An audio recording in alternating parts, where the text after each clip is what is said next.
Graeme Cooke to summarize the to summarize 2 days of intensive discussions. Graeme, please. I detect a wave of sympathy, and I also have perhaps some sympathy for you as well, because what I'd like to do is over the next 25 minutes do a very quick recap. I sat down last night with 1,152 slides and also with nearly 30 presenters, panelists, and lots of notes. A very disheartening experience, and then suddenly it became a very, very heartening experience, because it means to me that we have set out to do what we wanted to do, which was to have a full and comprehensive debate, exposure to the entire subject that was at hand. I chose this slide because it's been a very busy few days, but what I'd like to do, and I really got it right this time, is to now pause and rest, stop the activity, take the boots off, and put the horse in the stable for a moment and reflect on what's happened over the last couple of days. I have to choose some slides. It's no reflection on any of the other slides, but it was to pull some of the main arguments and issues that have been discussed. So what did we want to achieve? We wanted to bring together the science that's become available since 1993, and it is not totally comprehensive. It is not involving thousands and thousands of experiments. But what has happened, you've had here, and it's been discussed thoroughly. We wanted to bring together, unusually, the scientific and the non-scientific. We wanted to bring together all the related views of this admittedly complex subject. We wanted an opportunity to hear those views, and we wanted to make a record of it, because this has not happened before, and it may not happen for a long time. And that record is very critical to all of you who have arrived today as well, because I know you've been taking copious notes, but the FEI crew has been working extremely hard. And as you leave the door, you'll each get a memory stick with every single presentation on it, and abstracts and CVs and things like that. The timing of that has been like Swiss clockwork. As was said in the opening speeches, we wanted you to leave here with the knowledge to inform the wisdom to make the right decision for the horse. I've shown the slide earlier on before, but the communications effort will carry on. The video record will be available to you on the internet. There'll also be a Congress report. It will not be a full proceedings report. It will be more a summary of the summaries. And that will all be available as we head towards Taipei. So there are some questions, really, that we needed to answer. But before we do that, I wanted to recap very quickly on non-steroidals. And this is not the examination part at all yet. Inflammation is a normal response to tissue damage. It can cause harm and pain, but it can also be the start of the healing process. You're fully aware now there are two types of COXes, 1 and 2. One is normal housekeeping, and the other one causes inflammation. And the easiest way to describe that is, I'm sure you're all aware that people who take too much aspirin or paracetamol, they can get stomach ulcers. That's because the COX-1s have been interfered with too much. So they can cause harm in that respect. And the question at hand really is, would use in competition, that's been refined now, it means in between the competitions, on the multi-day competitions, help with echo and welfare. And these are the substances we've talked about. And these are the ones we've had particular emphasis on. Next time you have a headache, you'll think of this.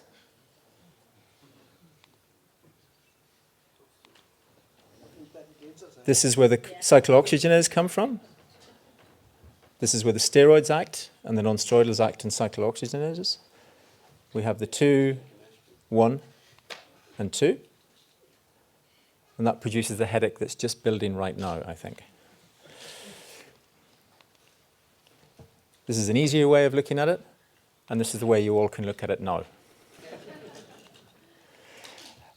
So that is just once more repeating that, like any drugs, there can be toxic effects, and this is what happens. The questions I referred to are, we really need to be certain, are non-steroidals harmful in their own right? Do they do what they set out to do, what they're supposed to do, or do they do it well? How are they detected? What do we mean by detection times? Because knowing detection times is very much part of giving the right advice to give the right treatment at the right time. Do they enhance performance, and what evidence has been shown to date? A killer question, what is the risk of them masking a serious lameness? What evidence has been found to date, both about the effect and the levels at which this risk might cease? What is safe, essentially, in 3 lines? What experience of permitted levels are there elsewhere? And we've heard from USAF on that. What are the ethical considerations? And this is in no order of priority. And what are the other factors involved? The public perception, the media, the legislation, the effect on breeding, and the implied costs. What do we know and what do we not know? So phenylbutazone, a very quick recap. Essentially, we've learnt that the more you give, the longer effect it has, but not necessarily more effect, not necessarily more analgesic effect. And also that the levels in the plasma do not necessarily reflect what is happening at the local site of inflammation, where it accumulates at a higher level. And you can talk about half-lives. So phenylbutazone has these recommended doses. This is worked out on commercial levels and also in other studies. And we have had the people here speaking who've actually worked with these in the laboratories on a long basis. Flunixin, very similar in that it accumulates in inflammatory fluids at the site of inflammation. Its toxicity in healthy horses has only been seen beyond certain doses. And we also talked about aspirin, again this morning, which has a very short half-life, just to let you know that it clears half its levels every 7 minutes. So it has to be given in very, very, very high doses. Earlier speakers talked about non-steroidals and their use in recovery from exercise. And that's been referenced many times. And these scientists argued at that time that there was no scientific justifiable use for that purpose. And a lot of discussion has been made of the Kentucky study that was done some time ago, and lots of qualifications have been put on that as to the levels of non-steroidal that were in use at that time. That showed that flunixin was higher in injured horses, but there are lots and lots of variables, and I think we can't really rely on that wholly just now. We also talked about detection. LCH from Paris gave us some idea of the level of non-steroidals that they detect. And we talked about the 3 different types of detection. Qualitative, which is basically zero tolerance, detecting it at all. Semi-quantitative, where you set a screening limit, which is like a filter, which decides whether it's above or below that filter, whether it's positive and needs further testing, or whether it's negative. And quantitative, so a little bit more detail on that. Qualitative meets certain criteria. Is it there, is it not? Semi-quantitative, regulator set levels of screening limits based on risk analysis, risk management, communication, and so on. And then quantitative determination, which is looking at exactly the levels. And if we had a permitted medication system which said it had to be above or below a certain published level, then that would have implications because it would have to be done on a more quantitative basis. And in that, there are implied costs, and that was discussed this morning. That's based on, particularly for the FEI, maintaining the same standards right across the world in all the laboratories. And before we move deeper into the science, we were reminded that science does not have all the answers. We have to make a decision about values, and we have to make a decision about ethics. And the danger is that if you reach for science to solve an ethical question, you're being guided in the wrong way. You must make the ethical decision first. So Professor Dutton invited the FEI to really formally express its values, and throughout all the debates and discussions, that has been very much to the forefront. We also talked about what we mean by the level playing field, and somewhat provocatively, someone suggested, are we looking to protect the horse or a business model? The 3 steps of risk analysis are applying the science, and then making a regulator's decision as to how that science should be applied. And in many ways, that's what we're doing here. We're looking at what facts we have, and then there will have to be a decision. And then it's communicating that decision so that it's understood by all who operate in it. And one of the ways that happens is via, in this case of permitted levels and screening limits, detection times. And here's a very simple schematic of a detection time, which shows you that basically it's ensuring that the level of the drug is below a certain level at a certain time, or hours even. So then we look back in time as to why in 1993 it was banned, and some of it sounds very similar, really. There were areas of Europe that had legislation passed against it. There was a considerable interest in welfare at the time, and there was also ongoing controversy which needed to be dealt with. And the question asked at that stage, which no one really has said this time, is if you allow one, why not allow them all?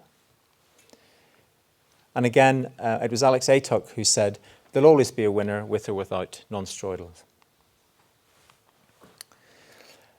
When McIlwraith said, why do we need them? Well, we need them to deal with the beginnings of serious problems. That's synovitis, inflammation of the synovia in the joint, and the capsule of the joint as well, which has been involved in about 60% of the origins of lameness.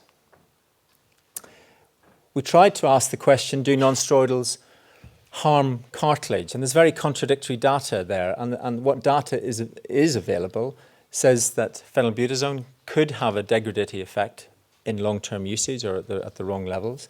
And that some of the new non-steroidals, the COX-2 inhibitors, and one example given was diclofenac, is associated actually with a positive improvement in the health of the cartilage.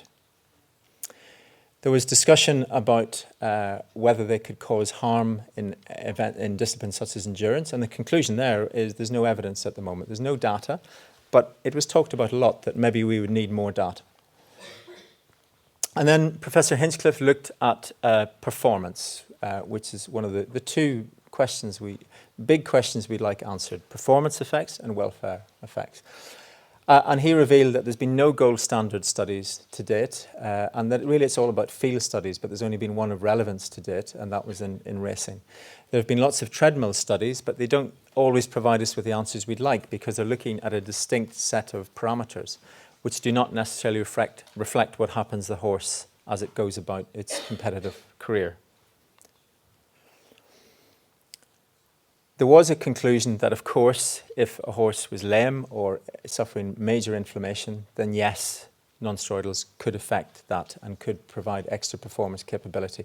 But there's no evidence in the normal horse that it provides any further performance capability beyond what the horse is already capable of. And then very tellingly, Professor Hinchcliffe demonstrated what performance can all be about. It can be as much as 2 inches, 5 centimetres in a $1 million competition. And how do we measure that? That's very difficult. One of the ways he suggested to do it was more field studies. And field studies involves using horses going about their competitive career and very, very large numbers which are monitored on what's known as an epidemiological and statistical basis. It's expensive, and it's logistically very challenging. Professor John Foreman brought forward his research, which really was based on the concept of horses that are competing a lot, needing to have some sort of respite in between the competition itself. I'll try overhand. And he illustrated that there's been quite a lot of work done on the standard doses of phenylbutazone and flunixin, but very, very little work done on lower doses, the so-called half dose. And he has been involved in doing a lot of that.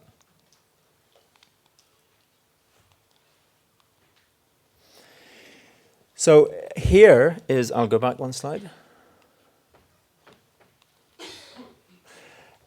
Here is his model, which uses a special shoe, monitors the horse's heart rate and a lameness score.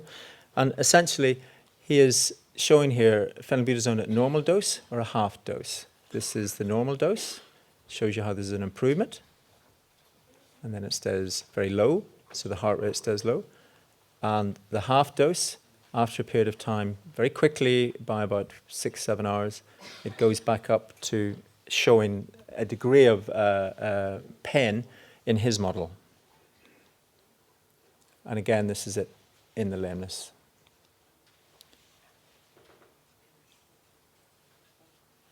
So the time frame in his early work is that there is a decrease in what he terms the non-masking effect by about 6 or 7 hours after dosage.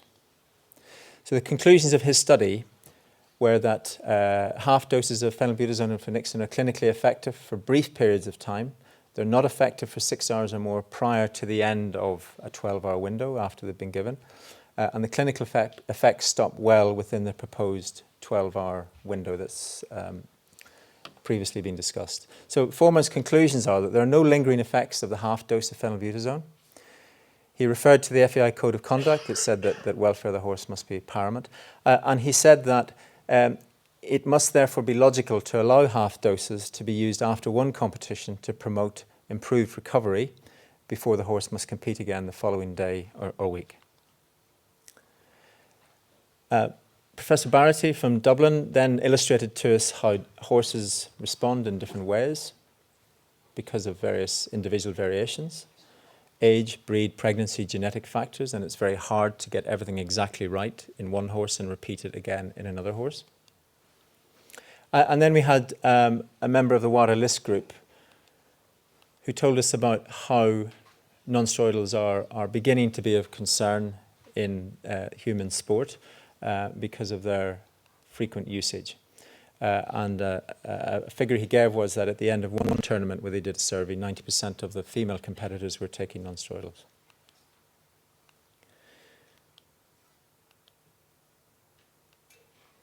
All these slides you've seen before.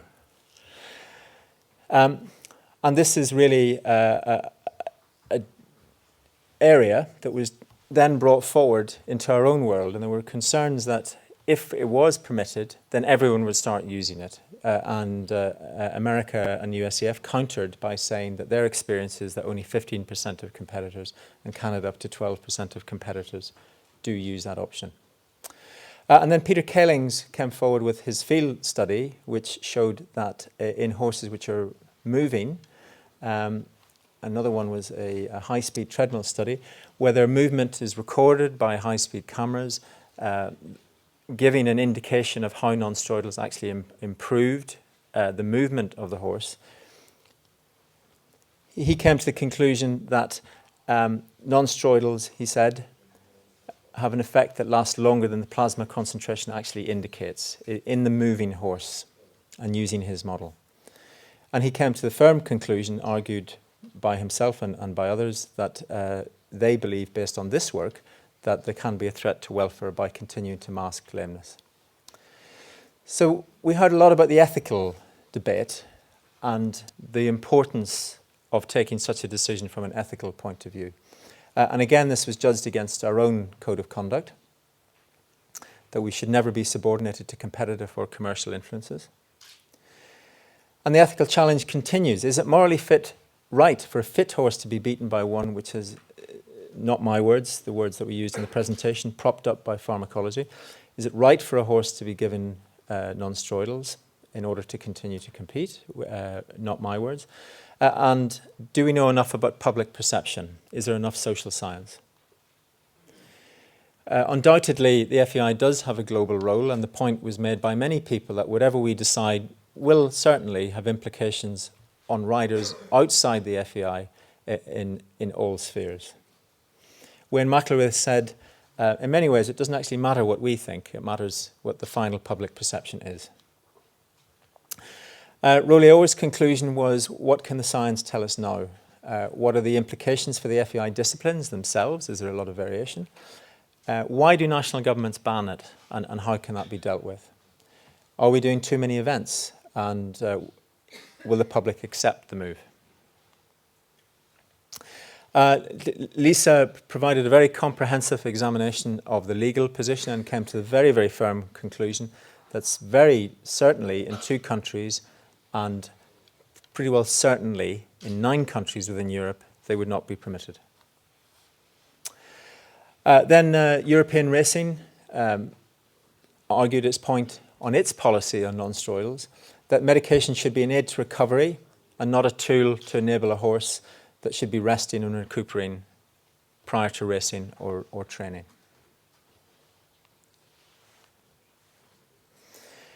One study that's been discussed a lot, and I've put this up, is the 2 America jurisdiction studies where reportedly when non-steroidal levels were increased, reportedly injury levels increased.